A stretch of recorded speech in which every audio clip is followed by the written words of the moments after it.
Hello, everyone. This is Curt, Francis, and Martin for the Natural Law Institute. This is Friday, November 8th, 2024, after our fascinating little election here in the States, which has got the whole world in a kerfuffle.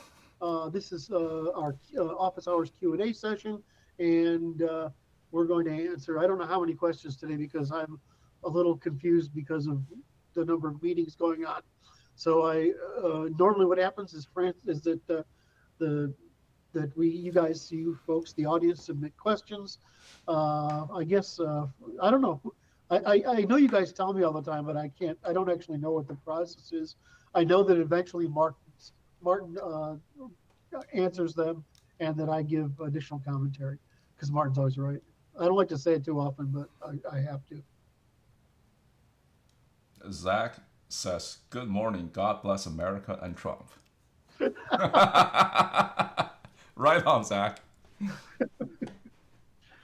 Well, he came in not thinking he would get elected last time, so but this time he's bringing an army with him, and Yes. an army that talks directly to the public. We'll see what he gets done. He's got both houses of Congress too. Well, he better get some stuff done. I've already seen he will be employing some neocons, so we'll see. He'll be some what? He's already apparently employing some neocons, so. Oh, neocons? Well, we keep you around too. But I'm like the opposite.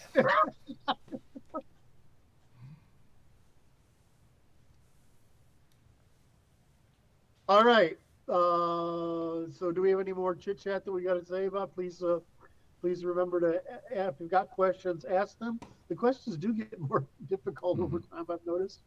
Well, I guess we have a sort of plan to have these turned into shorter clips. Yep. It's an ongoing project. Okay. All right. So anybody else got anything to say this morning? I think other than just to ask a question, go to actually either go to this one or go to the next meeting or next office hours that I will schedule right after this meeting, and go click on the link in the description. All right, Martin, anything? Nope. You don't have any genius bits of wisdom to share? Do anything to enlighten the masses with? No? I haven't had an inspiration. Yeah, okay. We'll try to think of something. All right, so ahead, Francis, go ahead with number one. All right, question 1 from Connor. In your opinions, what will become of Christianity? Is it likely to undergo a reformation and carry on as a major, if not dominant religion, or will it ultimately fail and give way to a new religion? If it is supplanted by a new religion, would you discuss what you predict this new religion might be? Do you believe we will ever see the end of Abrahamianism in the West? Big religions largely don't persist without some sort of central authority, and so unless we restore it, it's likely to persist in some communities that take it seriously if they can prevent enough of their children from being converted by the outside world. That I can possibly predict what the new religion would be. But assuming our side wins in any form, 2 projects I find of interest are Mark Brahmin's Apollonian Transmission and Mike Maxwell's Folkishness, which is more of a description of what's likely to re-emerge after collapse. We can view current convergence towards materialism and atheism as a natural trend, that would continue as that's imposed from the top down as every religion before. Very smart. I'll address the Christian part of it a little more. Is that Martin's right? It's likely to persist, but we have to think of this in terms that gave the same terms that gave birth to the organized religions, which were a reaction to the restoration of trade and the invention of money and debt and whatever. after the Bronze Age collapse. Think of it as sort of we've had the world wars were sort of a semi-modern equivalent of the Bronze Age collapse, the failure of communism, etc. So, and the transmission, just as in the ancient world we went from city-states to empires, um, and empires meaning that they were real states. They weren't just city-states that were conquering other city-states. They actually had control of territory. We've gone through the same change um, in the Industrial Revolution. So so that's point one. So there's usually we're in the process of a bigger change than our historical experience has a vision of, other than the one I've just stated. In other words, the state vision I've just stated is the new way we are going to have to look at the past. The second thing is that religions tend to increase in precision, and they increase in precision in relation to the essentially social, institutional, and cultural technologies that exist at the time. And so, in other words, what knowledge is at the time. So you saw pretty obviously the African religions stayed the same. The uh, Middle East developed religion as we understand it as a political system. The the Indians created a very interesting religion, which is really they took the hierarchy of the military and turned it into a class structure, each with its own religions. And then the Chinese went to what we would call a wisdom philosophy, and the Europeans went to rational philosophy. And so when you look at that spectrum, you say, well, why did each of them do that? Of course, it has a little bit to do with the IQ distribution of the population. It has a little bit to do with its history, and a little bit to do with its means of production, and the difficulty in governing it, and the number of competitors in the area, and how successful the core states of the civilization were at domesticating their neighbors. So that was impossible in Africa, next to impossible until Islam in the Middle East, and it became possible in China with the Han, and it became possible in Europe with the Greek, first the Greeks east facing and the Romans east and west and north facing. So when you look at this technological development, in other words, if you look at religion as a technology that solves the problem of mindfulness, in other words, your ability to tolerate cooperating with larger number of people, where you're more and more anonymous, less and less control over your lives, and therefore your life, and therefore your existence is more certain. You saw the ones that you can have escapist religions like Islam that says you're not responsible for anything, you just have to be obedient to these things, and you get, of course, stagnation, decline. You could take the Chinese method, which is rationalist philosophy, and to make everybody an extended family, and that will work. It worked famously, except that it's a little limited compared to the sort of approach of the Egyptians and the Greeks with geometry. And then you get the European version, which is, of course, the fastest developing institutional system. And so when you look at this framework, you say, okay, what religion would emerged in the past to satisfy those different demands, and what religion would emerge today to satisfy these demands? The fact that people hang on to Christianity, whatever, has partly to do with because it's what they understand. Their version of religion is based largely on what are these Abrahamic religions, instead of religions are just ritualistic means of producing mindfulness in the population, so that they actually cooperate by the same general principles, and that people reduce stress because of it. But you could look at it from this bigger perspective, and you say, well, okay, what would emerge? And you saw that you had Stoicism, which was up here. You had Buddhism, You had Catholicism, you had Judaism, you had Islam, you had uh, what's the Indian method? Hindu, The Hindu, Hinduism. Hinduism. I forgot the Confucianism up there with the. It should be Stoicism, Confucianism. Is that what I did before? Stoicism, Confucianism, then all the way down. And so what you get is a spectrum based on the needs of the population and what they've got enough familiarity with, because it's very hard to change. So, and that you also have the problem of the feminine needs more mindfulness suppression than masculine. And the third thing you have is what's the cost of indoctrinating people into a formal religious structure. So you have quite a few dimensions to work with, right? This cost in particular. So Francis is an advocate of Stoicism, so am I. But the problem is, can you get women to do that? And the answer is probably not. The self regulation is too high, required is too high to do it.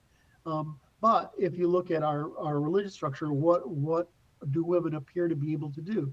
They appear to be able to do anything where the structure there develops a normative structure where they can fit into and adapt to feel that they're not being threatened and that they know what they can do to be a member of the group. So you generally get men developing a religion that generally brings in women. Um, so that can then feel safe. So when you look at the future, I would expect, like I expected before, the secular humanism, which is just Christianity in secular terms. I would expect some sort of stoicism to continue, and I would expect some sort of religions to continue. The problem we face is that for whatever reason, and I'm not going to say, I shouldn't have said that. It turns out that mental stability is in fact produced by these archaic religions. And so the struggle we have is that while those ancient religions are difficult to deal with in modernity, it turns out that they actually produce the mindfulness and the psychological stability that we would like everyone to have. And if you look at the data, which is this election season has come out fascinating, is that the as you move away from those religions, mental instability increases rapidly. So, so we have to come to terms with solving that problem of how do we create mental stability with a ritualistic social order and a high investment, in other words, training people's expensive religion so that they produce the outcome we desire. And so I don't know if which religion is going to come out of it. I think that Martin is correct, that we'll eventually hit a crisis where we feel we need to institutionalize something. I don't know if you can institutionalize all the old age religions anymore. I certainly don't think so. Um, can you institutionalize a new variation on them? I think so, simply because they're empathically accessible, and the more intellectual religions are not empathically accessible, and we're stuck with the population to sort of split half and half. All right, did I make Francis? Can you, since you know what I'm talking about, can you can you I, say? well, as you were talking about this, two things kind of jumped out at me. And the first one, I guess, is more of a question. To answer Connor's question, I think it's a broader question: is what would happen after our current age and crisis to the religions that were developed during the Axial Age? Because if you look at Stoicism, you look at Buddhism, you look at Christianity, Islam, and so on, they more or less all developed around the last major crisis and last near collapse or collapse during the Axial Age, with the introduction of money that essentially diminished the interpersonal relationship. It's the ancient world's equivalent of the Marxist complaint about alienation. Right, right. So I think to answer this question, I'm not a history buff or anything. My question will be, well, what happened with the religions from the collapse before that, the Bronze Age collapse? Like, During the Axial Age, do we even know what those religions are? And during the Axial Age, what happened to those religions? Did they get repackaged? Did they simply disappear because people adopted new ones? And then depends on because here's my theory that for every social strata, your IQ and personality disposition, there exists a form of religion that's more optimum for you. Some people don't think of it as religion; they think of mindfulness practice, but it is kind of a religion, right? And so, assuming those social strata didn't change a whole lot, then by examining what happens to the Bronze Age collapse, to Axial Age, and so on, what happened to those religious transition, we can get a glimpse of the religious transition that will be undergoing in the next few hundred years. Because I look at industrialization, the information age, these are maybe even the upcoming genetic and AI age as rapid firing revolution, but also potentially collapse level events, especially with industrial revolution. So the answer to the question is, if we say the collapse happens in 1200 roughly, 1177, right? So, and it takes a little while. It doesn't take as long as, it took about the same as the collapse of the Roman Empire or our present collapse, right? And literally, I mean, it's the fucking end of everything. I mean, it's terrible. I mean, Egypt was a great civilization before that, and it had every advantage possible. It never recovered really. But most of the rest of them disappeared, right?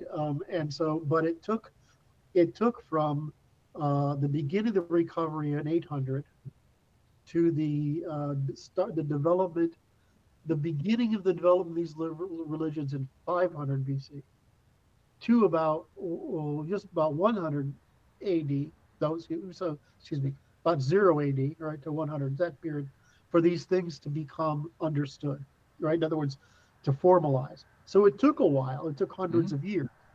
So just like it took, we went from 1200 with the sort of beginning of restoration of trade and the return of the Greek classics to Europe to 1600, right?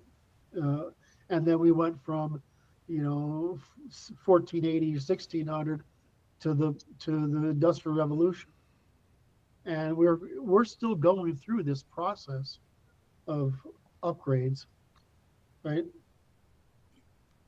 And they've sort of taken off on we've gone from really slow civilizational development. I'm not sure that's really true.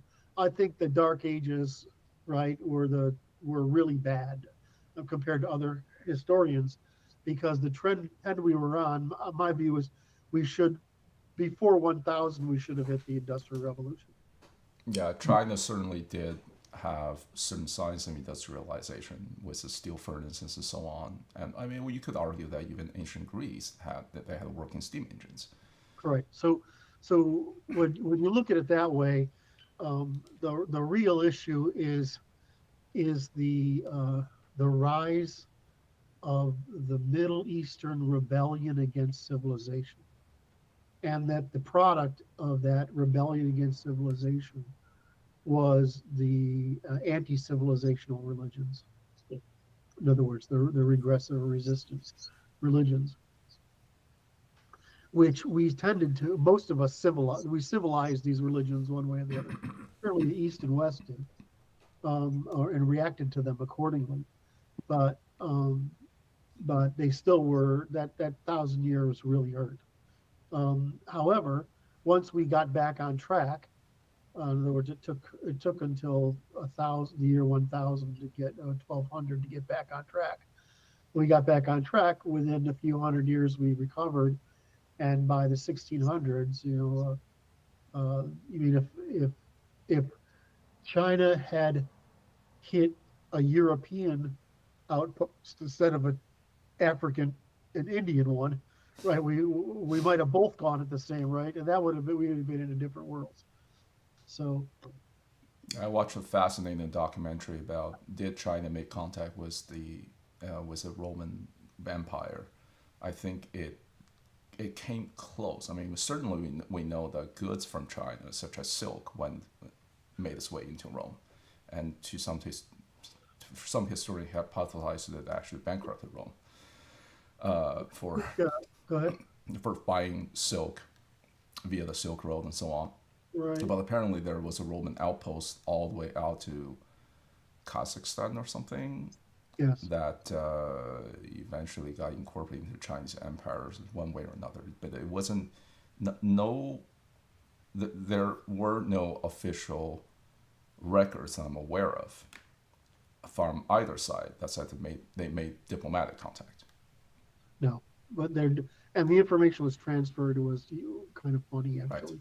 All right. So the thing I want to sort of illustrate is that if you're from China, you're traveling outside of China, you may not have the architectural and achievements of the West or that kind of thing, but you have a culture that's highly developed. Whereas the West had a technique that was developed, and the Middle East had a superstitious religion that Mm-hmm. was developed. And I think if I were from China at the time and I went out into the rest of the world, I would be as arrogant a prick about the rest of the world as I am with my effete art education and upbringing, right? So I can see China easily looking at the world as well. They've got some nice technology and stuff, and they make nice buildings, but these guys are barbarians. I can see that happening very easily, precisely because of Chinese culture. So I mean, we tend to think in Western terms all the time. We talk about uh, civilizational progress, but that's because we consider arts not culture. Does that make sense? We Arts and consider not culture. religion not culture. We consider government not culture. We consider so culture isn't like the normative thing is not as central to life as it is in East Asian civilization or Chinese civilization. So I think that it's logical that you would get these very big differences. But if the two had come into more contact, we might have had a little better time dealing with sort of like the North and South problem of China could have become the East and West problem of Eurasia. You know what I mean? We could have probably solved the problem a little better together. But anyway, we ended up with having the pain in the ass people in the middle be a pain in the ass, and even until now. It's so funny that we can't. Well, that was just thinking. Now we have the Pacific between the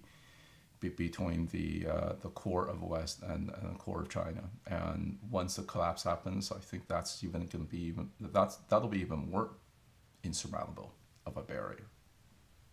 Not to mention the great firewalls. Well, no, we have a problem with Z, but you know how Americans were with Japan, and we just consider them extended family today. And if you look at where China was going economically before Z came in with this militarism, it was looking pretty sexy to us. So I don't know. I think the Chinese and the West would get along fine if it wasn't for the ideological difference. I think we're going off track, but as I mentioned before, I think the rise of Xi is just inevitable given the social structure and the government structure Yeah. in China. Oh well, Well, shall we move on? we move on. Bad kings and bad emperors, just the difference of scale. I'll just add that. Martin, we can't hear you.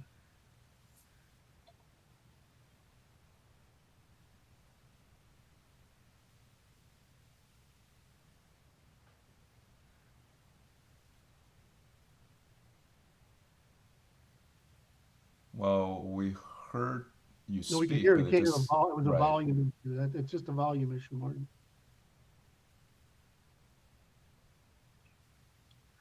It's funny. Martin has a gray Doctor Evil cat instead of a white one. Can you hear me now? Yeah, Yes. much better. I was just gonna say that I was watching Michael Hudson yesterday about collapse of antiquity, and it seems development of Christianity at least had a lot to do with a large segment of the population being indebted, and that was being preached originally was repudiation of debts, Hmm. and it got subverted into repudiation of immaterial sins, Hmm. which was originally the same word, debt and sins. Yeah. Very good. And we are in that situation again. So the question is, yeah. Anyway, I don't. I think we've killed this one. So Well, I don't I know. just want to add one more point. I mean, Okay. my recent work experience has been in cloud technology development, right? And when I, especially mesh networks. So when I Yeah. think of human civilization and our ability to compute evolutionary computation, this may be me trying to look at the problems through the lenses and through the experience that I have experienced that I'm familiar with. So it may not be a great analogy, but I look at the antiquity, I look at Greek, Roman, axial age, I look at the Middle Ages, and look at the world that we're in today as more or less a scale of the mesh problem. You have a lot more individual nodes that operate at different capabilities, and you gotta have protocols that can incorporate the most nodes to cooperate with each other in order to compute evolutionary computation. Every time we either upgrade the hardware itself or incorporate more nodes into the network, it inevitably causes some level of shock. And I look at religion as a form of protocol, the network protocol that enables people to work together. Hmm. Well, I'm looking at In for exchange, cooperation. peace of mind. Go ahead. I'm looking at forced cooperation as compliance that people otherwise might not enter into if they had a choice. Well, they do need a protocol because the friction is too high. Right. Uh, The problem is overcoming the friction. I seek to actually give them means to resist having undesirable cooperation forced on them. I think there's a difference between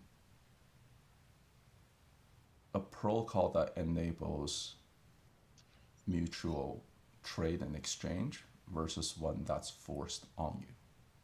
Yeah, I think the problem we have in modernity because of this, guys, is that, and this is what I'm hearing in Martin, is that we have created a world that is uh, so absent violence and so orderly that we've forgotten what it was like throughout history, where it was your ability to trust another person was very low, unless they were a family member.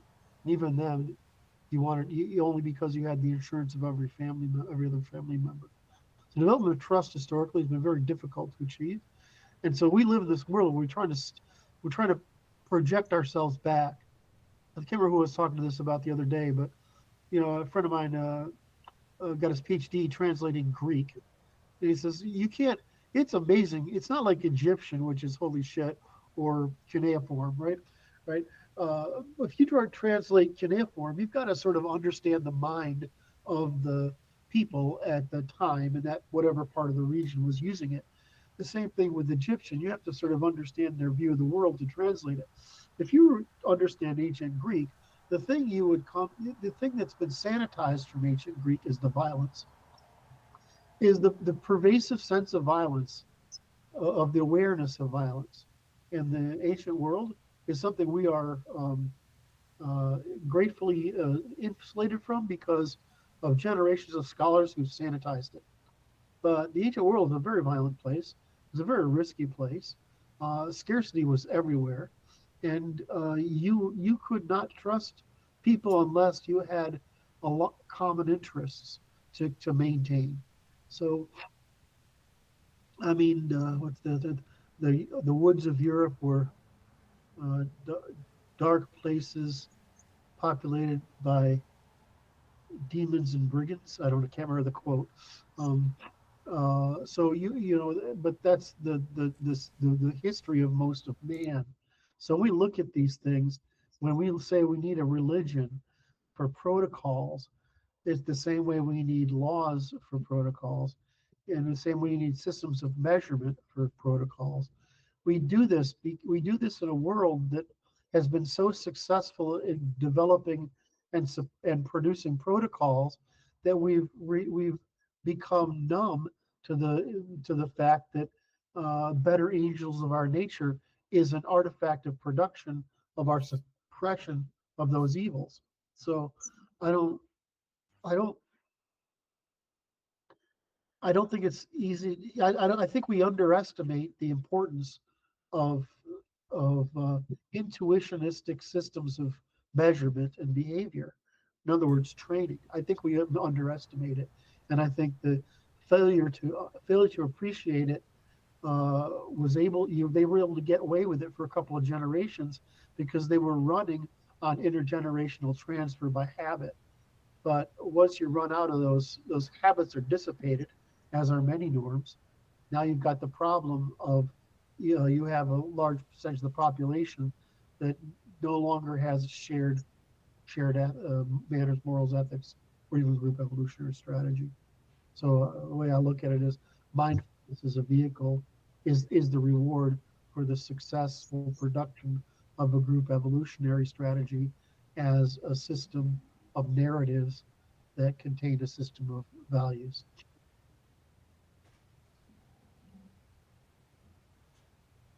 I think we did that one justice. All right. Question 2 from Eric. Why didn't the Anglo-British change the legal system back from continental law to the common natural law on the continent after Napoleon was defeated? Why hasn't any European states tried to change it back since?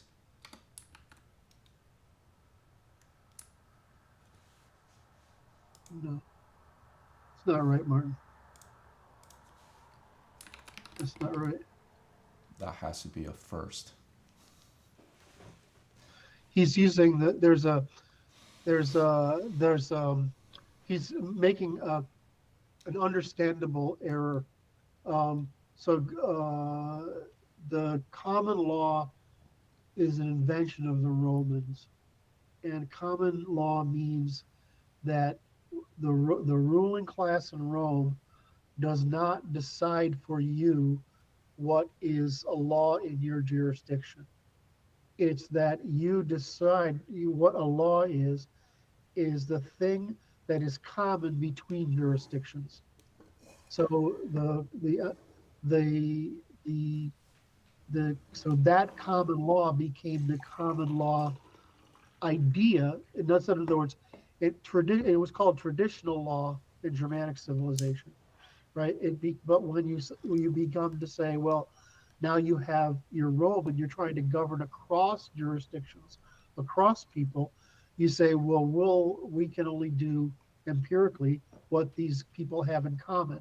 So the common law emerges from the evidence and dispute resolution across disciplines, across jurisdictions, or basically peoples or clans or whatever, or polities. Uh, and then the British use the term, bring up the common law as a formal system, just like the British took the French took the Roman legal system of top-down authoritarianism and implemented it as the continental system. So both of them start with Germanic tradition, or North European tradition, this is Germanic tradition, but they end up with Roman institutions, and they take two paths to Roman institutions. The the first is more Germanic, the English side, and but equally administrative. In other words, it's highly administrative, regular system of measurement, etc., standards. And that, while in France they took on the Napoleonic system, and the reason was simple, that the British trusted each other, and the French didn't. Napoleon couldn't trust the judges in different areas, so they had to put the law down in a way that was consistent, so he could consistently rule the empire. So he broadcast the law for that reason. The English, on the other hand, they trusted each other, so they still maintained the common law system, which is, there's a traditional law, which is just natural law, really, just tort, or we call property. Property, and they would call property and equity, or tort and equity, which I won't get into here. But it's just basically reciprocity, fairness. And so the English tradition continued to evolve that way because they were able to trust, and they had a weak central state with distributed powers to the nobility, and the French were able to put together a strong central state in the first place, and a stronger central state under Napoleon, so he could impose something, so he could create a uniformity. I hope that helps. Does that make sense? Martin, you're muted. Uh, so the I don't know what my mic is. now you're here. Now you're here. Yeah, okay. I'm looking at the wiki article. I assume it was referring to English common law because that's what usually meant. Yes, correct. In other words, you're correct. He's asking about the British, so maybe he did. Okay, why did the Anglos change? I'm not sure. I don't understand. Okay, so what he's saying is, after Napoleon was defeated, why did the British demand the continental legal system be withdrawn? First of all, it helped, right? You got to remember the continent has got has got France, which is fairly large, but Germany is 300 princedoms, right? 300 something princedoms, right? You have a lot of different places. They have a lot of different traditions, and so they were trying to unify them, like Britain was unified, and they needed some standard of weights and measures, and it also helped it with trade. So instead of having a polylogical legal system like the fucking libertarians always trying to advocate with fucking morons, you had a legal system that functions as a standard of weights and measures. So secondly, the British trust was not equal anywhere else other than maybe Prussia. So I don't think that I would say that the British didn't have the ability to do it, and the populations didn't need it and couldn't do it because they didn't share enough commonality, and they didn't have the time for commonality to develop. Remember, common law is empirical. You're just saying, well, if they decided this way and they decided this way and they decided this way, 3 points make a line. That needs to be the law by which we, as the higher court, decide conflicts between those groups. It's just empirical. It's simple. It doesn't have any ideology to it at all. So, whereas there's the very rigid logic to the continental law. It's not bad. The problem is it's top down. It's not empirical. So whereas Western as the common law evolves very quickly without government intervention, the problem is that it doesn't evolve that quickly under the continental system, and so what you get is you get more regulation instead. So that's why the common law is a post hoc regulatory system, and the continental law is a prop. It's the opposite of post. Pre. No, it's post hoc. I would say propter. So it's a prior constraint system of legislation, and so that's why Europe is more regulated and the West is more unregulated. They complain about our lawyering and our legal fights, but it comes. That's why we don't have the problem Europe has with modernizing. Europe has not kept with the United States since the turn of the century. It hasn't kept with the United States economically since the turn of the century There because are other reasons. for a lot of reasons, but most of all, it's because they can't produce the investment in the technology despite that, because they need too much government consensus to produce investment. That's okay when you're producing like things like industrial plants, but it doesn't work when you have instead 1,000 different micro companies competing to produce a software technology or an engineering technology. So, and then worse, there's the culture on the regulatory culture in Europe makes it so that it's very hard for investors to take risks, and it's very hard for companies to take risks because of the blame structure. So you get it's just a very suppressing sort of difference. So what we get is we get a lot of dirty laundry out in public in the West. We get a lot of legal conflict, but we get a lot of evolutionary velocity. Likewise, China gets evolutionary velocity, but they also have the state acting like a venture capitalist, more so than an exploiter. Whereas in the West, our governments are more exploiters of the people who take risk and investment than they are venture capitalists. Europe is a little more venture capitalist, but it requires so much consensus and certainty to produce it. In other words, it has to be done by the government, that there's really no capital production like there is in America and in Europe. Even in England, it's a fucking nightmare. Anyway, how did we get here? What are we talking about? What's our Continental versus common law. Okay? So the common law is, as Martin said, is the English method of the common law tradition, right? It's the same thing that we have in the United States. We have a common law tradition where the courts basically discover law. It's legal science. All right. The courts discover law by discovering of resolution of conflicts, right? The state makes regulation for the production of commons, and then eventually it makes standardization of the findings of the courts into what's called code. And so this is our system, but the common law tradition was a Roman invention, just like the administrative law tradition was.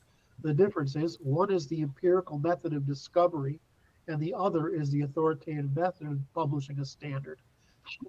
And this is all in books, right? I mean, you can read the book. I mean, they're in my book reading list. Nobody reads them because law is like reading about garbage collection, right? Nobody wants to do it. It's not inspiring.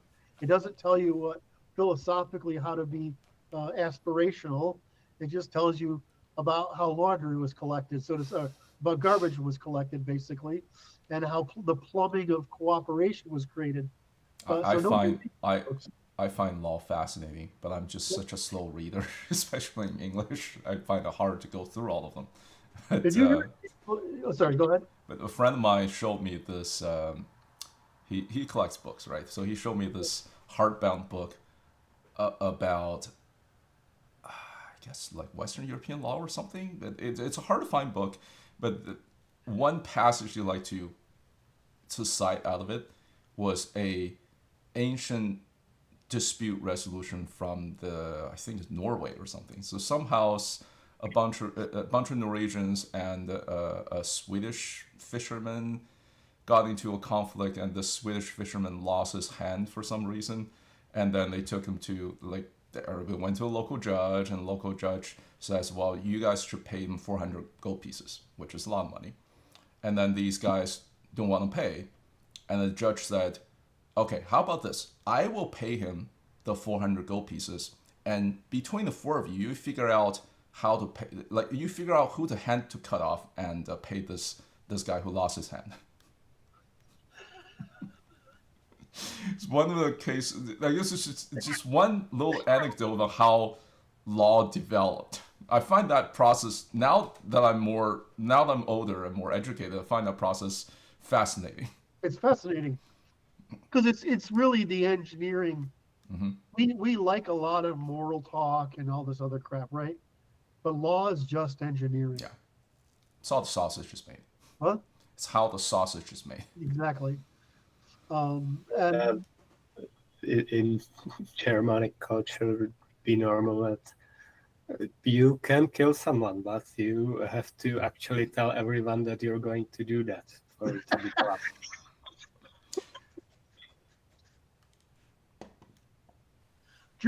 German common, traditional law.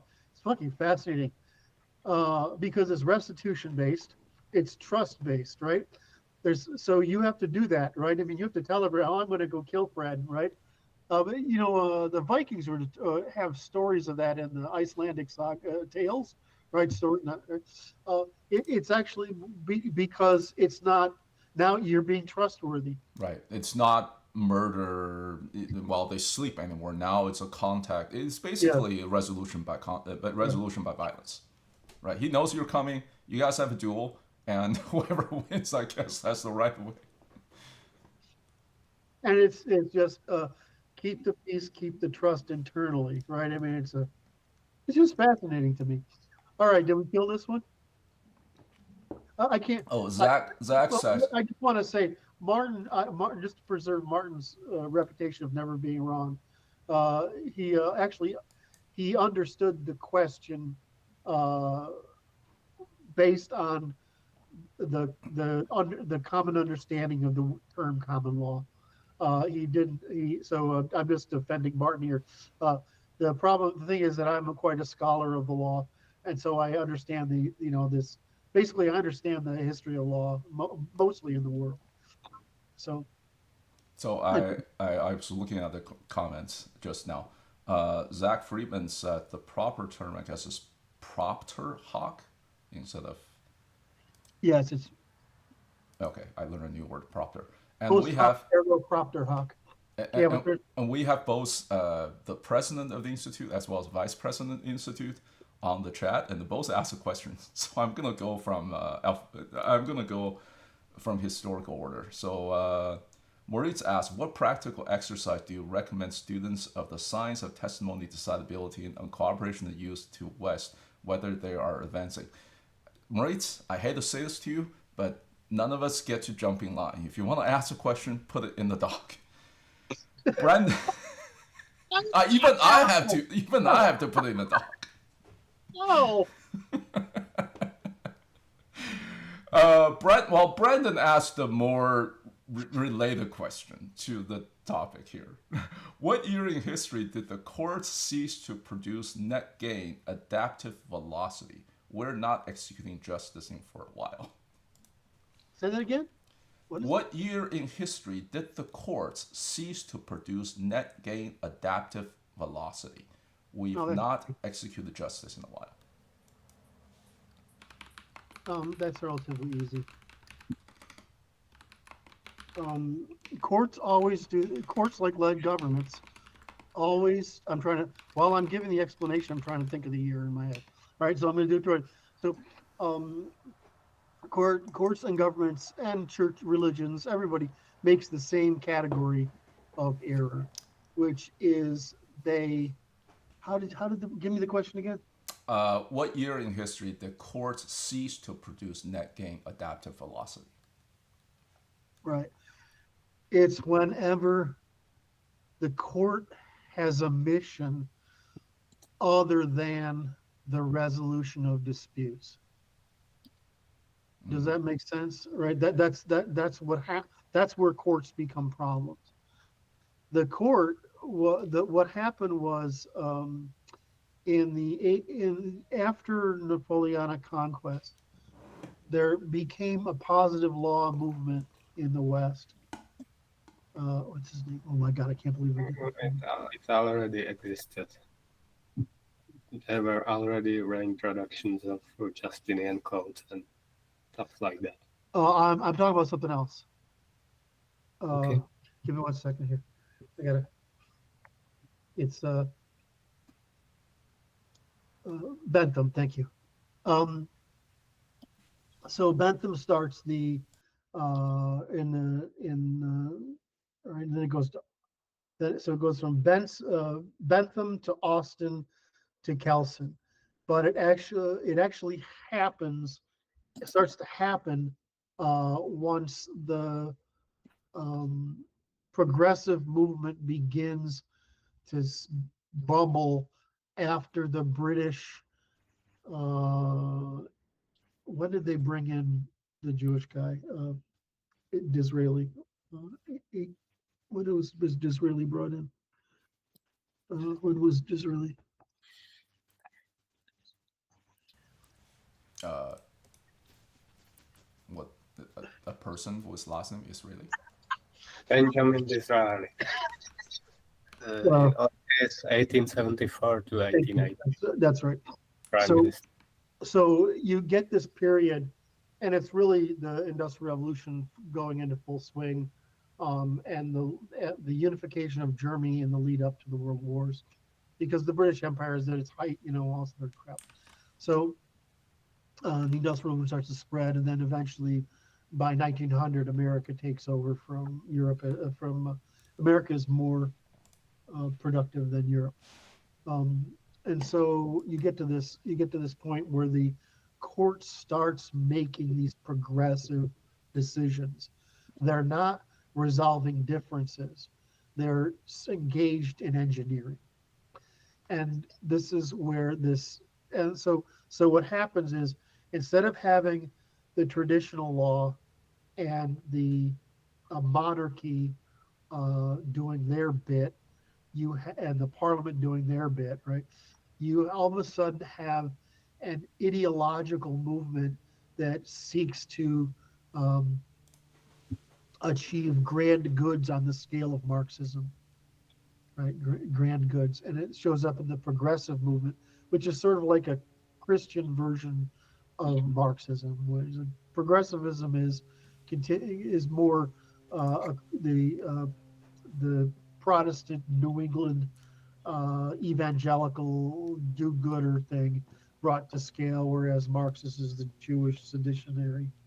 Um, so the courts the people start thinking about this, relatively quickly in the late 1700s, early 1800s, but it doesn't take root until the Industrial Revolution, the Marxist, the coincidence, the Marxist Revolution, the Industrial Revolution, and the Progressive Revolution. And then by the time we get to the competing with Marx, right, that's the real issue.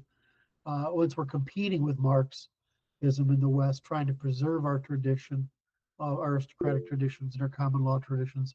Once we do that, there is a need to compete with that, and you start seeing what we call the progressive or liberal effort of government to try to produce a collective rule with an agenda instead of the monarchical rule, which is monarchical rule in our traditional law.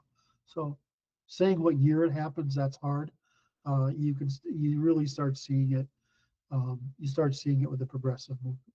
So I would say the big problem begins uh, at the end of World War One. That's what all the big problems really begin. all right. Shall we move to number 3? Where did Martin go? He said he'd be back in a moment. Okay. Well, we'll give Martin some time, but There's something Marie says perplexity says it started with Hobbes. So this is still relevant to the last question. I guess perplexity is some AI. Perplexity is a research, but yeah, it's the question is where does it actually hit the courts? Is what I thought the question was. And the where it shows up in the courts in the USA is really I can't which court I can't remember which court.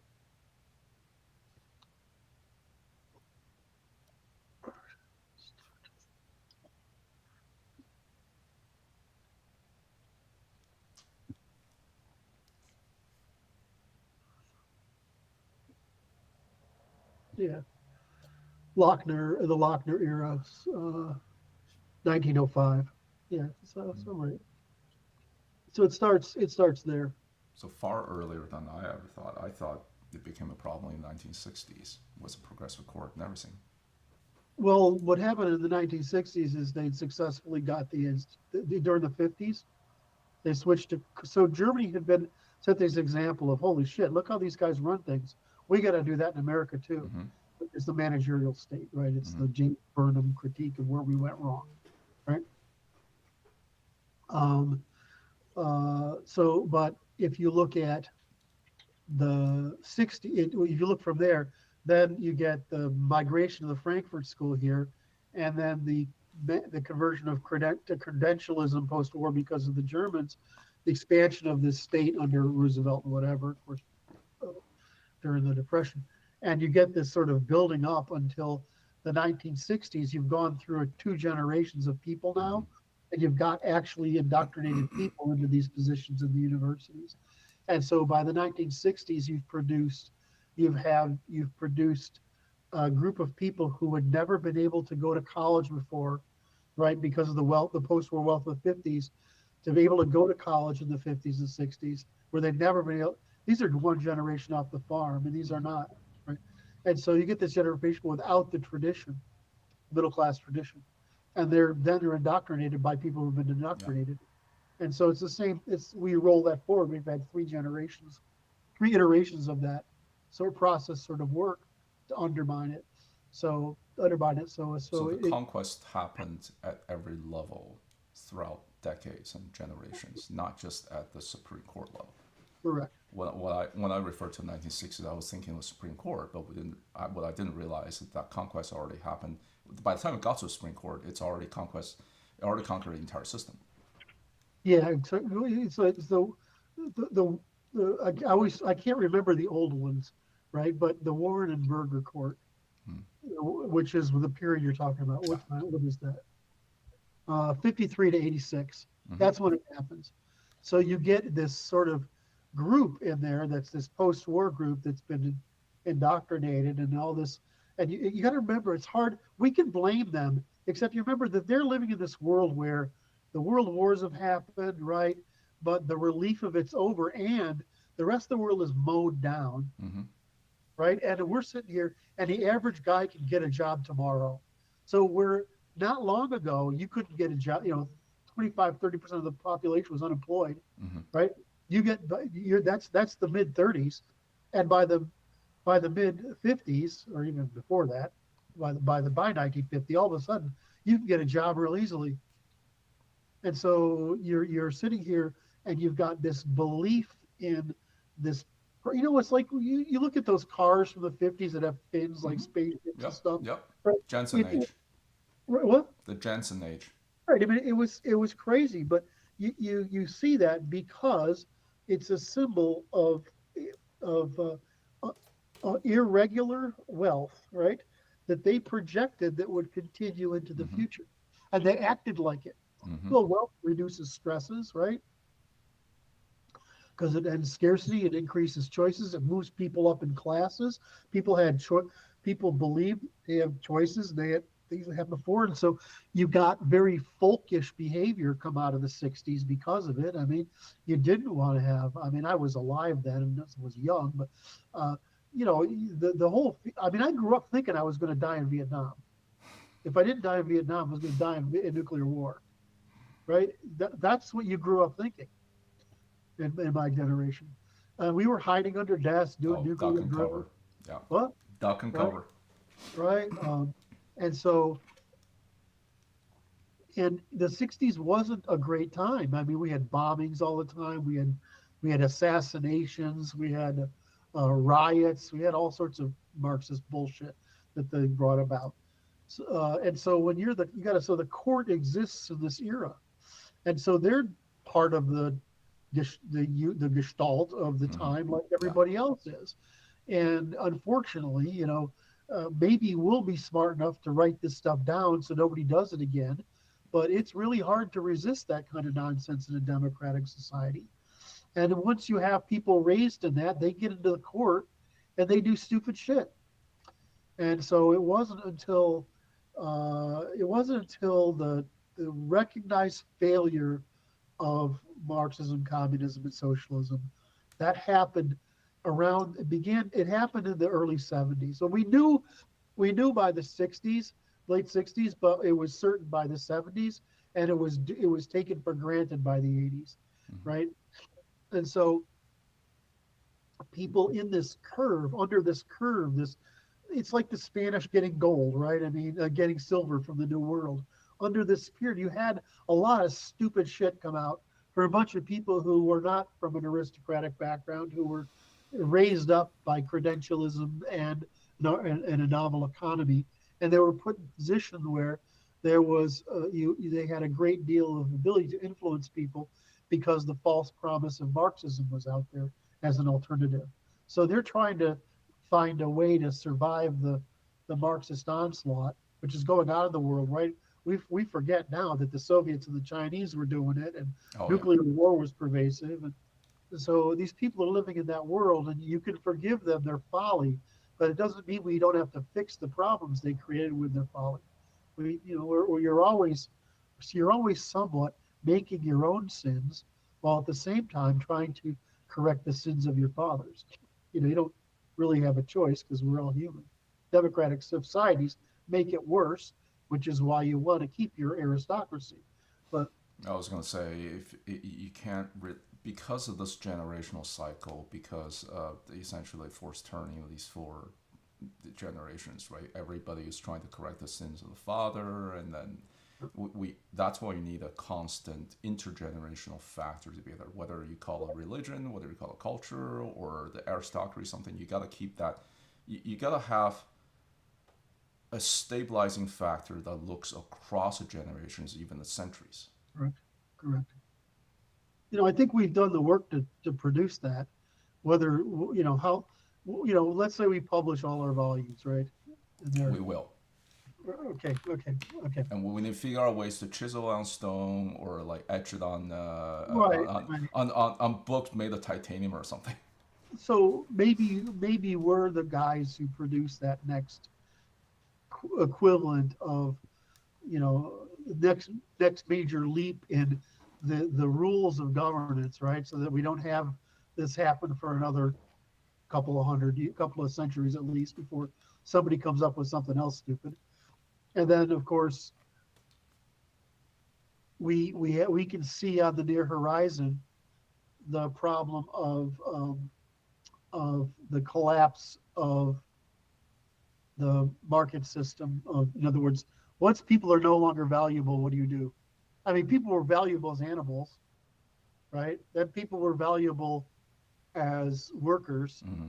Now they're valuable clerically, in paperwork and nonsense. But what happens when all those people are not valuable anymore? What do you do with people? That's a choice. We don't have to allow this. Correct. I as usual, you're ahead of me. The answer is we don't have to allow that, and we can't allow that, because if we allow that, that's the end of the ability to cooperate. And what you'll end up with is we only need 500 million people, 500 million humans, and all of them need to be 145 IQ or higher. Well, although the one side of me argue that maybe that is the way we should evolve. Well, I'm on the side of the biggest failure of the 20th century was the collapse of the eugenics movement, because that's the most likely candidate for the great filter. Because the way I look at it, if 500 million humans with 145 IQ above, plus however many AI agents and robots can conduct evolutionary computation faster than 8 billion people alive today, then maybe that is the direction we need to go to. The question is, like, between here and there, there's so many pitfalls and collapses that we could reduce down to zero. That is exactly the thinking I despise, evolutionary computation for its own sake. What are we trying to compute here? Okay, so that's a great question, because you've already brought up that we don't need to do that, which I agree. And are we trying to bring about maximum evolutionary computation, or are we trying to spread human beings across most of the universe? And those two things can actually be compatible. And we can both have a lot of people that are very smart and doing this thing, but if it's not to further replication of people across other planets, then I'm not sure what the purpose of it is. We're sort of just You could have 500 million humans across 500 exoplanets. yes. So, I mean, logical conclusion of evolutionary computation for its own sake is to completely replace ourselves with something that does it better. Oh, well, okay, maybe Yeah. that we will I'm give afraid rise, to what will give completely rise agree. to. Well, it is what everybody's afraid of, right? I mean, it's what everybody's afraid of. All right, so Anyways, we I went think up way off tangent. We should get to question 3. All right, so question 3 from Eric. Why did the British make the parliament sovereign instead of law and people like the Americans? Well, Curt can perhaps provide historical context. I'll just say a law cannot be sovereign because law doesn't make decisions. It only provides decidability. Sovereign is he who can decide otherwise, to make an exception, even if merely to restore the law back to its spirit or to correct it. Without that option, sovereignty is taken over by parasites who make exceptions via radical reinterpretation, while maintaining pretense it's still the same law and preventing correction. While our system makes this much harder, I believe it would be a critical error to assume we can make it impossible and a protection of a sovereign is needed. As for sovereignty of the people, that would require them to be truly the final check when all of the above fails, and hopefully with the right education and training of requisite knowledge, agency, organization, and leadership skills, as well as of application of violence, they can be made so. But they will never be sovereign on account of someone just writing down that they are. okay, so this is a great. Thank you, Martin. That was perfect. Um, I'm going to say that when we say the law is sovereign, it's in the context of the Constitution. In other words, the people are sovereign. They've made the the Constitution is a contract between them, and the government is our people in service of the people, right? The people in government of the people who are responsible, the militia, basically, um, under the contract for that they must adhere to, called the Constitution. Well, that is what's written, but it isn't demonstrated. Hold on a second. Yeah, I know. You're gonna keep all these guys jump ahead of me. So you have this Constitution, right? And the court's job is actually to defend that Constitution. That's actually what its job is, right? The court is basically the guys who say this is a you can put this on the ledger or you can't, because it's basically an accounting system. So the problem with Parliament being sovereign is the people who did that at the time did not have the kind of constitution or the knowledge of law that we had at the American founding, right? That's number one. They didn't have Blackstone, basically. And secondly, they were trying to make sure that the monarchy still held its place, the nobility had its place, and that the property owners had their place. So this market cooperation between them could peaceably continue. They weren't, so Parliament became sovereign because they didn't trust the monarchy, and they couldn't yet trust the people. In order to have a population you can trust with large scale democracy, you have to have people capable of being responsible.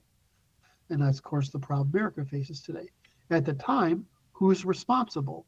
The property owners. And so they made the property owners responsible, which that was the responsible party. What we've done is we've made not only what a property owner is back in the day is, of course, a person who owns land that is productive. Right? That's really it, right? Right. So today, then we went, today we have people, everybody can participate, even though not everybody's responsible. So you have a conflict of interest, and so that's why we have this problem of people that are irresponsible voting, and people who are responsible voting. If you have just people responsible voting, then what you're talking about is differences in in belief or preference on what would yield the best of the common interests available. In other words, there's this pyramid of wants, right? You can only afford so many of them, and you're choosing the priority, but you're not necessarily choosing different strategies. You're just choosing priority. Well, Whereas it's incomplete. let me finish it. Get into oppositions. Now you're saying, I want the whole world to be different. I don't. It's not just a question of priorities. Well, you go ahead, Martin. Well, it's incomplete. You can have two groups of people that are responsible for something, but they may effectively be enemies and be in the same polity. This is still a problem. Give me an example. Like you can have two different demographics be responsible for their families, for their property, and still ultimately want to win over one another. But I think you hit a key point here. They're both responsible for their families and their property, so at least their strategies aligned. The problem is differences. No, they might both want to vote for stealing from the other. Well, okay, but that's the point of having the law, is decidability. The real answer is what you're bringing up is that the difference between the classes is the capacity to bear responsibility. The difference between the races is the capacity to bear responsibility. The No. Between what? No. I disagree with you. You can't. It's so obviously. The different races don't conflict because they have different capacity for responsibility, but because they ultimately have separate genetic interests, and they shouldn't be sharing a polity. I agree with you. That's not why they can't. The reason they have different genetic interests is going to be the medium of the distribution produces a demand for common cooperation, and that the capacity of that median it differs by ability to bear responsibility for increasing complexity. I don't mean responsibility like in the trivial sense. I mean it for there aren't enough people above 120 to But produce. that is still not my point. Even if they were virtually identical in their capacity for responsibility, they're still different tribes with separate interests. I agree with you.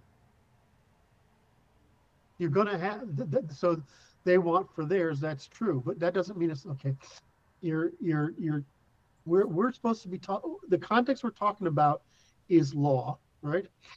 And the question is about the sovereignty of a people like that. I'm answering the question. If you were going to move over to behavioral science, we're not going to move from this question to decidability, regardless of those differences, which would be the next step, or the undecidability because there's a natural conflict of self-interest. Those are three different questions. I don't disagree with any of those, what you're saying. I'm saying that that's not the question here. And by bringing those topics up, you're countering with a different question rather than one being asked and answered. So the reason that they had, in other words, the sovereignty of the people under the system of rule of law, which is what they had, which is because people are somewhat sovereign under this system. They were worried about the sovereignty of the people who owned property because they were the responsible ones who had common interest.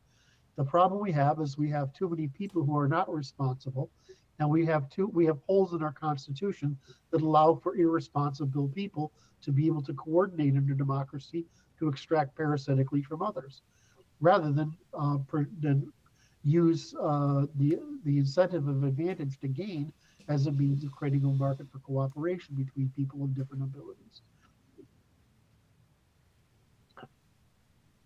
I don't know how to say that any better. I don't. Is there anything, Francis? Do you understand what I'm trying to say or no?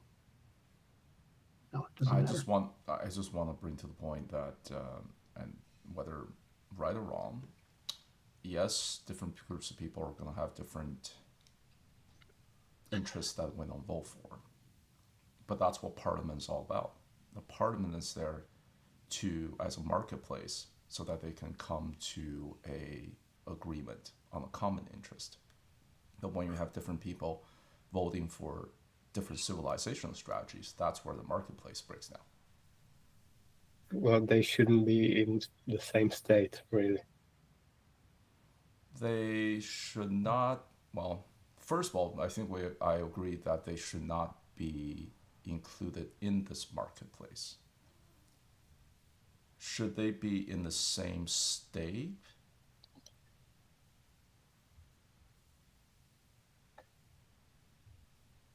Probably not. But then, if they're in different states, you still need to have a marketplace that allows them to conduct trade in between the states. It may not be called a parliament. Not necessarily, unless we actually do need to trade with them. I'm thinking the princedoms in the city-states in Germany. Okay, well, those weren't entirely separate civilizations. It's a good point. Those are rather similar. What about the different states within the EU?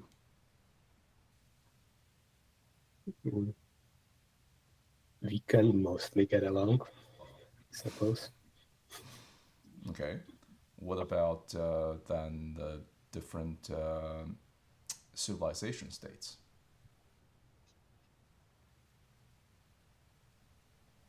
I think above certain scale, a civilization state can obtain everything it needs to, even without trade.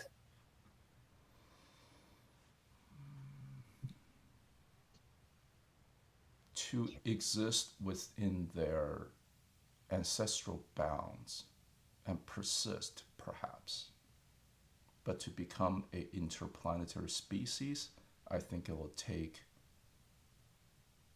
most, if not all, of humanity who's capable of cooperating. But we're getting to more of a philosophical debate now.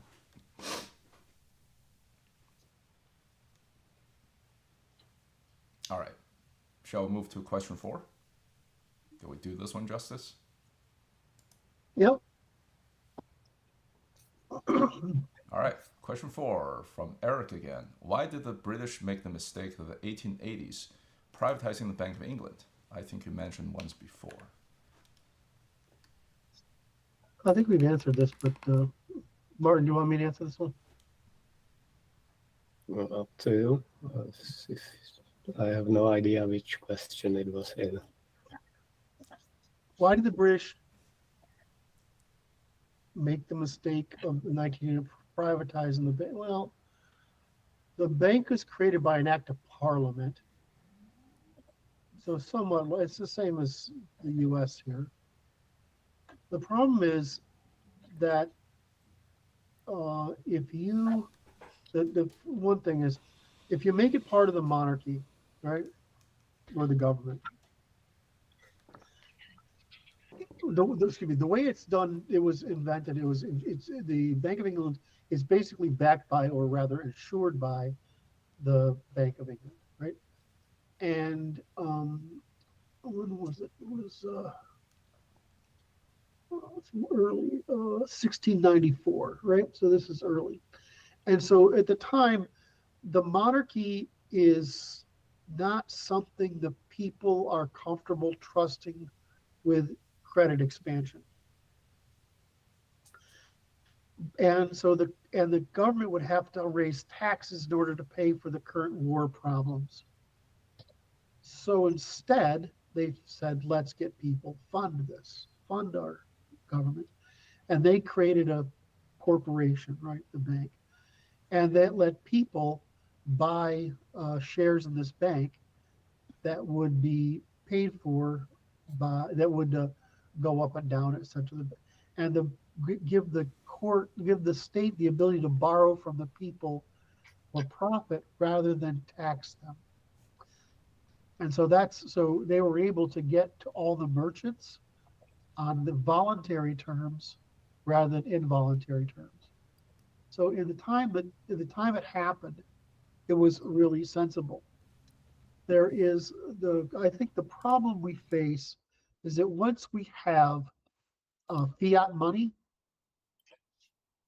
fiat money, you're now bypassing investors. You're actually going right to the population to borrow that money. And so you can tax people directly and they get pissed about it. You can get investment from people with money and they can profit from it, or you can print money essentially, or sell treasury notes at fixed prices. And you've got it's backed by the economy. And so what's happened, I'm sorry, I'm trying to think of too many things at once now. So if I'm creating too complex a narrative, I'm sorry. But it's really just, how do you want to get the money from people? You can tax them, you can create an investment scheme for them, or you can use fiat money and borrow from them, basically invisibly and indirectly and somewhat proportionally. So the problem is, once we have fiat money, it doesn't make sense that private people have an interest in the bank that the state depends upon. Right now, in the U.S., the Fed is requires member banks to buy shares in the Fed. These companies then do buy shares in the Fed and have say in the Fed. The problem is, now you've got the nobility created in the financial sector that has huge influence on the Fed, and instead of the government. So we've created the problem people want, and my view is that this is the right way to look at the problem.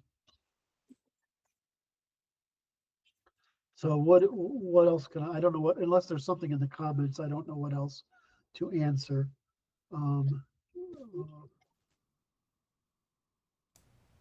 Nope, I don't think there's anything else in the comments. Okay. Next question. All right, question 5 from Eric. Why did the Civil War destroy state sovereignty in the US? Was it not apparent at the time that it was illegal to do so? Could someone put a case before the Supreme Court to restore it? Well, here's your example of the sovereign deciding the exception. This was by far not the last reinterpretation of the Constitution into something that completely contradicts its original intent. There were at least 2 in the last century. The Supreme Court has its limits. Nearly half the members are shit-lips, and most nominal conservatives are wishy-washy and would go too far to contradict current status quo. Roberts is concerned more about legitimacy of the court than about what the law actually means. If the 2 real conservatives, Thomas and Alito, are unlikely to reconsider something like Civil Rights Act, let alone anything that provides the post-Civil War America legitimacy. The court would say, these are problems. You need to use the legislature to fix it, because otherwise people will abuse the court. People have abused the court, and therefore we don't want to allow any further abuses of the court. So the people must use the legislature to revise these things. And Martin's right. I don't have anything else to say that's really valuable here. So I think it goes to the point that you were making a while ago, that if the court, how did you just put it? If the court is doing anything other than resolving and deciding the law, then that's when it goes wrong. Right. In this case, the court had other interests whether it's protecting the legitimacy of the court or siding with some kind of political, we either side of the political aisle or some political agenda, that's when it has problems. Yeah. So, and so, actually, that's a really great. I don't think I thought of it that way before. Is their so what you're saying is their desire? Well, they reversed Roe versus Wade. That was the right thing to do, and 10 more states just passed it. So we're just showing that the court was right. Mm-hmm. All right, well, I think the reversal Roe versus Wade is an example of the court doing its job, Yes. looking at the original intent of the Constitution and devolving the decision down to the states. Right. And so what you're arguing is that the court is concerned the restoring legitimacy and therefore forcing, right? But what you're saying is if the court made a decision, it's on its own, it should reverse it. And so, but that's not what I'm saying at all. no, hold on. I'm thinking through it. But the civil rights legislation is legislation. Anyway, so what you're saying is that yes. What I'm saying is whether the justices are conservatives or liberals or whatever, we need the court to look at the Civil Rights Act, re-examine, call it NFA, Civil Rights Act, whatever, re-examine the law based on its constitutionality as the founders have intended, and then to judge whether this piece of legislation is lawful or not. That will actually give the court legitimacy, not which side of the political aisle they lean and so on. Right. So yeah, no, I get what you're saying. So what I was trying to get at is, I heard you. What I thought you said was, if the Roberts court has a concern about legitimacy, he's not thinking about it correctly. Is what you're at. I originally thought, right? Mm-hmm. I was like, I thought you originally were saying that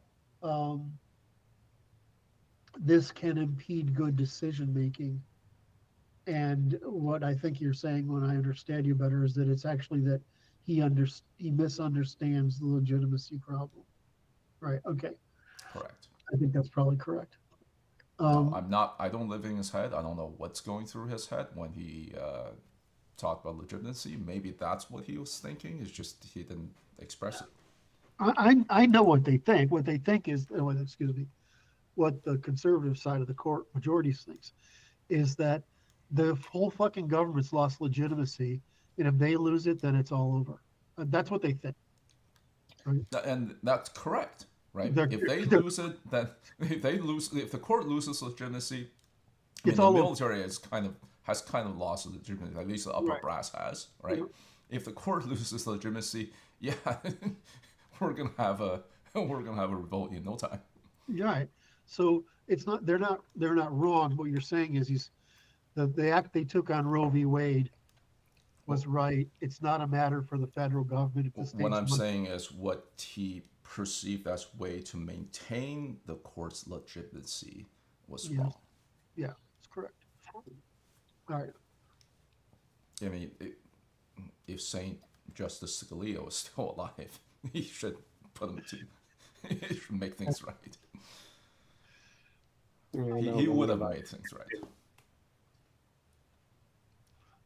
It'd be interesting to get. This is why we want to get someone like one of the conservative justices to come talk at a convention, and so we can ask these questions. Mm-hmm. Because we're concerned that what you just described is fucking perfect. I mean, it's just the issue is that, and the second thing is the standing issue. The only way we've designed to get standing is the class action, right? In other words, we don't have, there's no way for us to sue for the government for a law that is unjust unless you've been harmed by it. Right? There's no way to Oh, go through, you know what I mean? There's no way to go through and clean up the books, right, for the citizens to go through and clean up the books. And getting stuff through Congress is absolutely impossible. So it's almost like the court becomes our only means of legislative improvement, so to speak. And you have to construct standing. So you have, it's very hard. You have to go out there and watch all these cases. We need this case. We need to find a case that is actually got standing so that we can bring it up. rather But than having a mechanism, just I think of it like doing a code review, right? yeah, Rather that, than having a mechanism just go code review and realize, well, this piece of code is shit, we should rewrite it or refactor or something, even though you have not discovered a real occurrence of bug.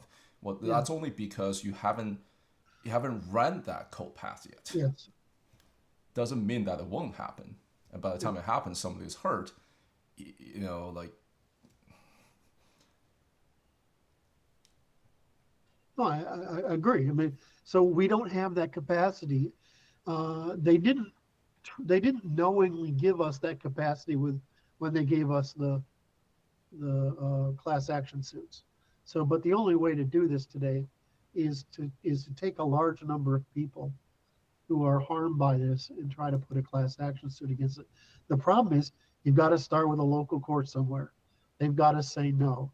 You've got to go to the next court, and then you've got to go to the, you've got to climb the federal ladder mhm. um, to get there. So the problem with that, there's no administrative court, right? There's no, like in Europe, they have in the continental system, they have an administrative court. They have things for that are problems with the government, and we actually need that. You used to be able to go to Parliament directly, right? But they are under no obligation.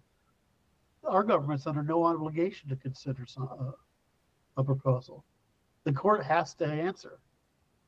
We should think about what that means. What would happen if the federal government? What would the criteria be for the government to have to answer, right? A case the way we bring it to the court. I mean, that's just signatures in most states. Mm-hmm. Was that all we needed? We just need enough signatures to bring something. That's the way in Washington State, right? You gather enough signatures and you put that initiative on the ballot to No, I thought avoid some previous laws, to so they just previous legislation. yes. And so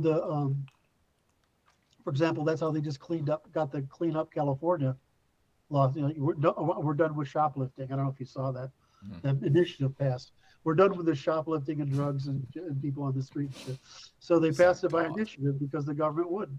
We know why it would. It's for the reason, what's his name, the sheriff says, is that it's become an industry to take care of these people.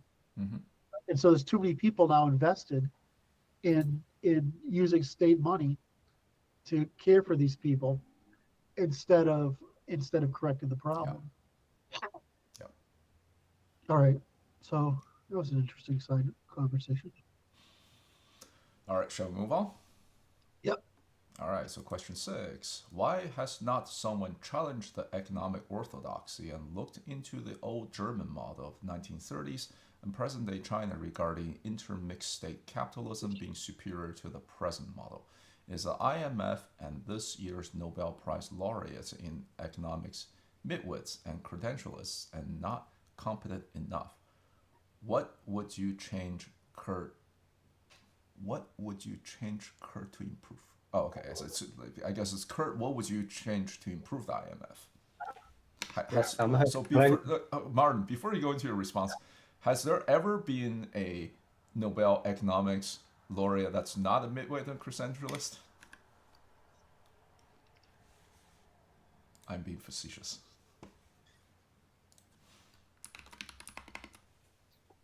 Anyway, some have challenged it, and America went to war with them. The answer is parasites benefit from the system, and their capture of America in the early 20th century allowed them to make the system global and prevent serious competition. It cannot tolerate another West Berlin, so to speak, a clear demonstration that there's a better alternative. You got to read that.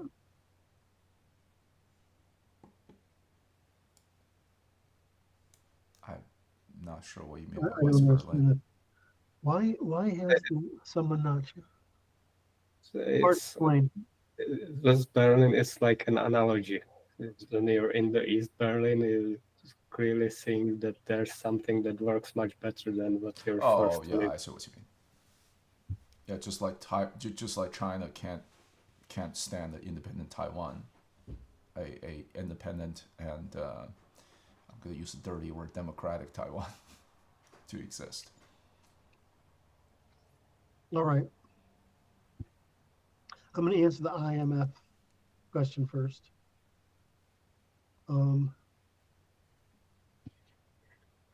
I think, well, all right, I'm not going to do the Nobel Prize one right away. I'm fine. I'm not sure I want to do that one all.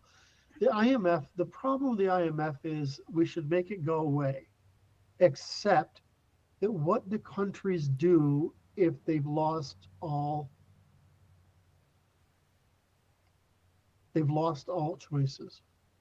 They go to war, they devolve into civil wars, they cancel their debt and break down economically and spread those costs to the entire economic chain that they're involved in.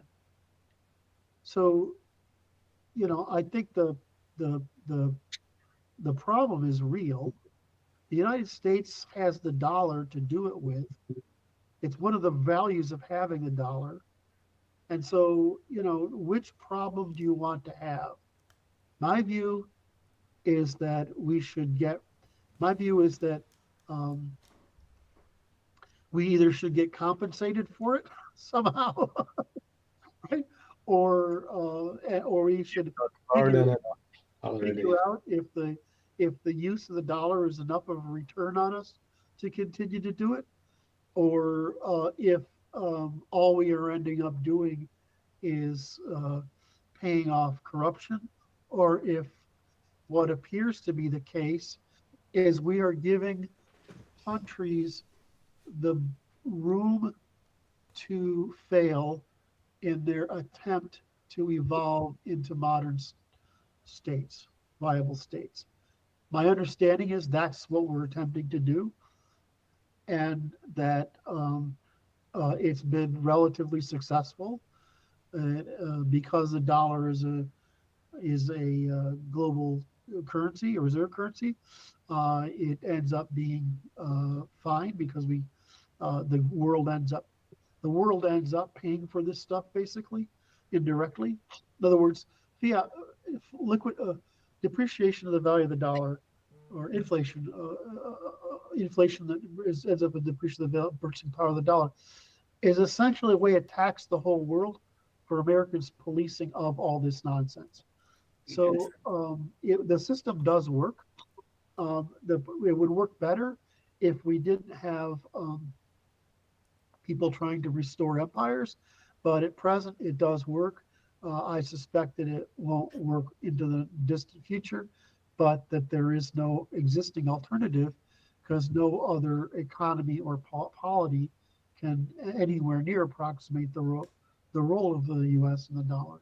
So I mean, the euro was fine, but you remember the minute they stole assets from investors to pay off the debts during the crisis, they basically invalidated the euros. The euro is not a competitor to the dollar anymore as a reserve currency. So I just look at it as look, uh, from the IMF standpoint, it's a valuable thing. The U.S. is what the U.S. does is a valuable thing. The world would be tremendously poorer if we didn't do it, and then we're tremendously more conflict in it, and you would have less effort to try to bring about the post-war objective of getting everybody into a modern economy so that they are so hooked on cooperation with each other that, as you can see what's happening now in the world, it's very difficult to have wars. So, and this is the reason so many people want to preserve the post-war consensus. It's why the educated center or the center left is willing to burn the American population longer in order to bring about this case. So, and it's why Trump is around, because he's not willing to burn the population anymore to bring about this case, even if it does turn the rest of the world down. Because frankly, from his perspective, and from a certain my generation's perspective, when you have the Brits call, people like the British or not the Brits, the Europeans, shitting on Americans all the time, despite the fact that we're burning our working and lower classes to bring about this shit, and we're losing our own guys in wars to bring about this shit. Why should we do it? Why not? We would be so much wealthier in America if we let the world go to shit. And this is the understanding. We have this understanding. We would be better off if we let the world go to shit, because you would have a restoration of the demand for monolithic control of trade by different countries and trade routes and world resources. We'd be back to World War One again. So World War One, World War Two again, and we'd be back to all this stuff. Would it eventually equal out in some stable equilibrium? Sure, but after another 30 to 50 years of war, conflict, death, and poverty. I understand I understand why Trump is trying to take the other way, which is saying, I'm going to take away Western support, American support, so that you guys have to carry the bag too. So that's what's happening, and frankly, we'd get through with this if it wasn't for Xi being or the Chinese Communist Party as being so determined to create an authoritarian model and expand it. So, in that sense, that's the IMF question. What's the first question? There's a pretense that this is not just financial imperialism, and that this is not bringing up. We don't disagree on this. I hate this woke stuff, but we can change that. That's not to say not that this has created the opportunity for woke stuff. The problem was there from the start. I understand, but that's throwing the baby out of the bath. I'd much rather it be a competition of several empires and to fight a war every now and then than be one global empire that gets to impose whatever it wants and free rise. What are you going to do, Martin, when we are over the next 20 years successful in ending all this woke shit? Because it's going to be successful. I don't want to be subject to America. Great. Then don't be. It's not up to me. So what is the rest of this question? Before we move off the IMF question, while you're talking, I've been thinking about this. So today, the IMF, in order to say bail out the country, as I understand it, they basically created credit, right? They create what? They create a credit, and they create the money out of thin air, which is credit, and then was debt on the other side of the ledger. In terms of improving, so the way I'm kind of thinking about this, the credit is borrowed time from the future. Yes. So when the IMF create a credit, who are they borrowing, and to bail out some country, who are they borrowing the time from? If it's from the future generations of that country, of that polity, so they can pay it back later to tide through their current crisis, then that may be justified. If they're borrowing from, say, the Americans or Europeans or whatnot, without clearly informing the populace that this is what they're doing, I think that's criminal. And refuse. Right. It has to be voluntary. I'm just looking at it from the laws of reciprocity, right? It has to be voluntary, has to be fully informed, and it has to be productive, and that's a question of where the loans are going and so on. So that may be ways to really improve the IMF. Give me it again. I'm just looking at the last question is, what would you change to improve the IMF? And Martin brought up that I brought up that it has to be fully informed. Who's this money? Who are we borrowing this time from? In the form of creating this credit? Or there's also a question is, should this be a credit or? I'd go further. You cannot borrow from future generation because they cannot do so voluntarily. Yes, that's a great point. So then I was actually thinking about that. So then maybe rather than creating credit, this has to be from stored capital.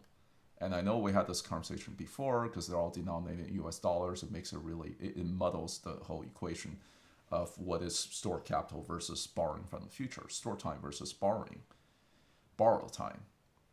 With stored time, it's somebody have made savings, consciously made savings such that you actually can make a voluntary exchange, versus the future borrowed time, the future generations cannot be here to voice their objection. So maybe one way to improve it is it cannot be a credit, it has to be some kind of stored capital. And exactly how to operationalize it, I don't know, because I've been thinking about this for a while. I don't have a good answer. Give me 1 second. I'm trying to make sure I have the facts at my disposal here, so I'm not making any errors. Okay, so I was trying to get the percentage. So basically, the U.S.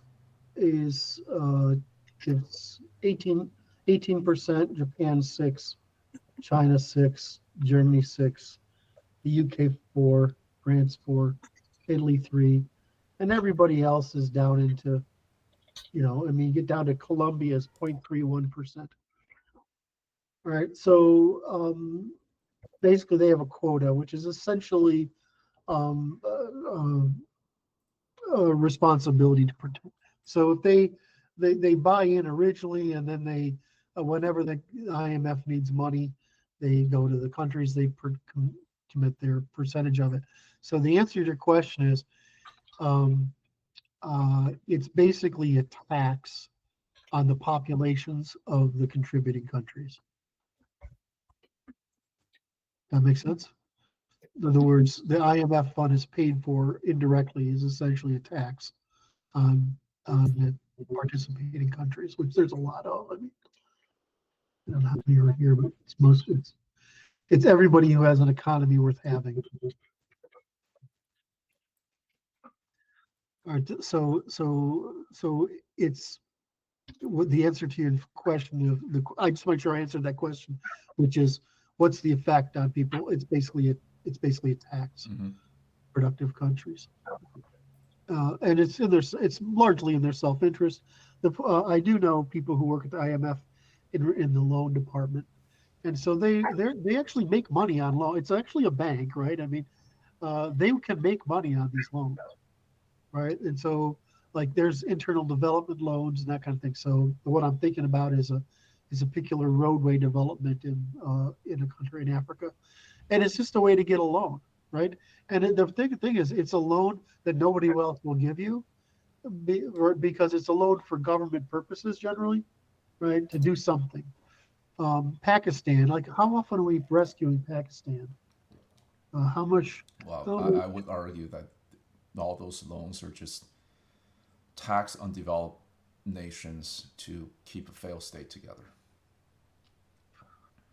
You could say failed state, but that's assuming that everybody's the same level of development. And we've still got parts of this world that are, I mean, we got parts of China that are pretty far behind, right? Oh yeah, And I've been to those parts. Vast parts of India that are very far behind, right? We got vast parts of Africa that are very behind.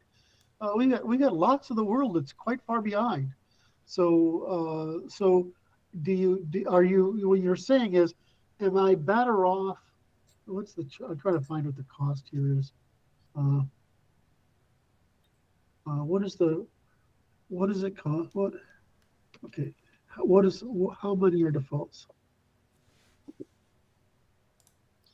I just don't see why any of that has to be our problem. Let them fail. You're so libertarian. You sound like a libertarian more every day now. I'm going to just rub this in because, I mean, you just like. Well, I'm not a libertarian. A libertarian to look like and simple. I want America to get out of the way and Europe to recolonize Africa so we can get the resources we need.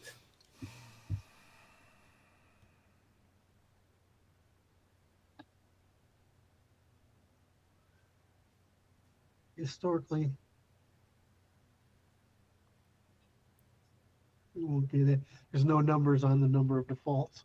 Anyway, so I could probably find it if I did a little more work. Okay, so the better question is, why hasn't someone challenged the economic orthodoxy of the present and looked into the German model of the 30s or present day China, or look at France? I mean, regarding intermixed state capitalism, we look at it all the time. So I don't know how many papers are written about this on a regular basis. So it's really a sliding scale. You have the state and you have the private sector, right? And who's making investments into what? Now, some countries want the needle to be here, where it's mostly private sector. That's the US, right? We do that. And some states want it to be mostly the state, which is of course France or China or etc. Now, but you have people. The question is, why aren't we in the middle?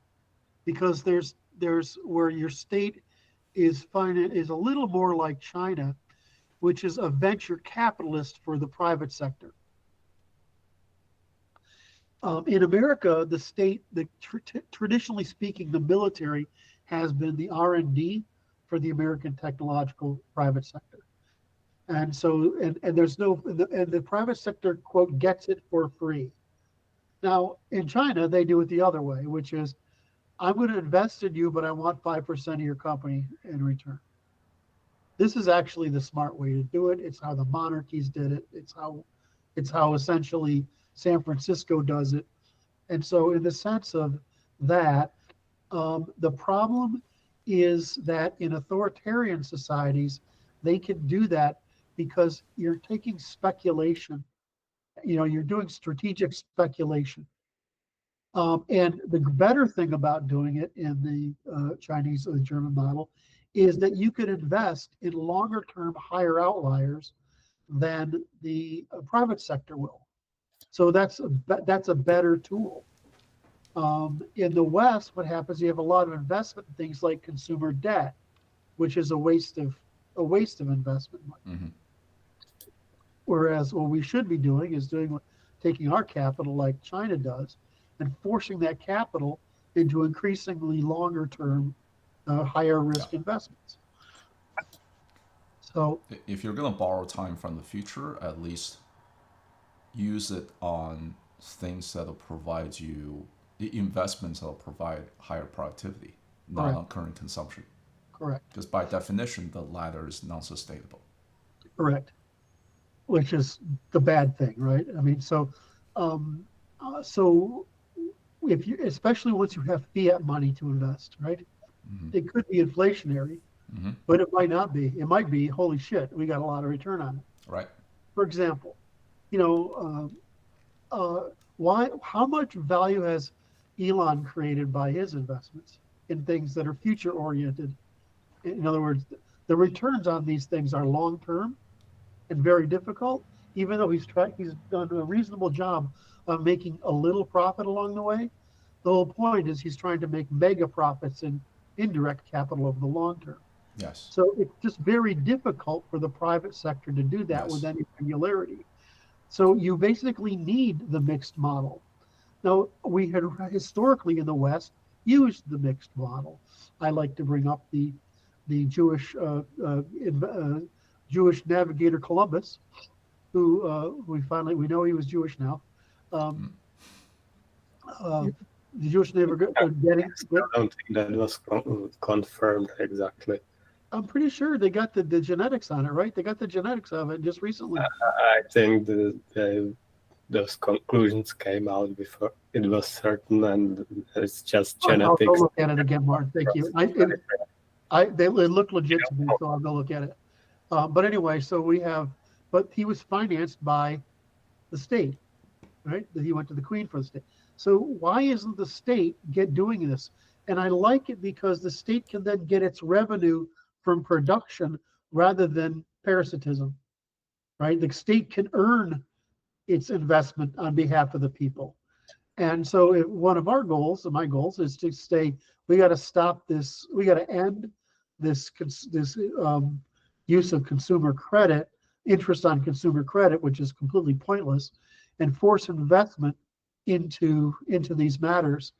And then we need to move the state more into the German, French, and Chinese model of having the state invest in long-term ventures, letting the private sector invest in shorter and medium-term venture, and take these short-term debt ventures off the table for everyone because they're unnecessary.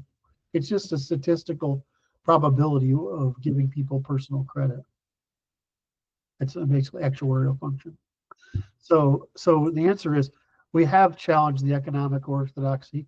The problem is the disruption that would cause in our government is going to require probably more than Trump to make that go through. That's something we probably have to make go through. Never know. All right. I think that did it. That one did it. Yeah. I think we're way over time now. Are we? Yeah, it's 9:04 already. Yeah, we started at 7:04. Yeah, something like that. So, got the 2 hours. All right. Well, thank you very much, everyone. This is Curt, Martin, and Francis for the Natural Law Institute. This has been our Q&A session for Friday, November 8th, 2024. We got through 6 questions. Mm-hmm. Holy shit, there's more. All right, we got through 6 questions. We'll see you in 2 weeks at our next meeting. Anybody have anything they want to say? Nope. Nothing else. But Curt, if you could stay a little bit afterwards, I have something to talk to you about. All right. So goodbye, everyone. Bye-bye.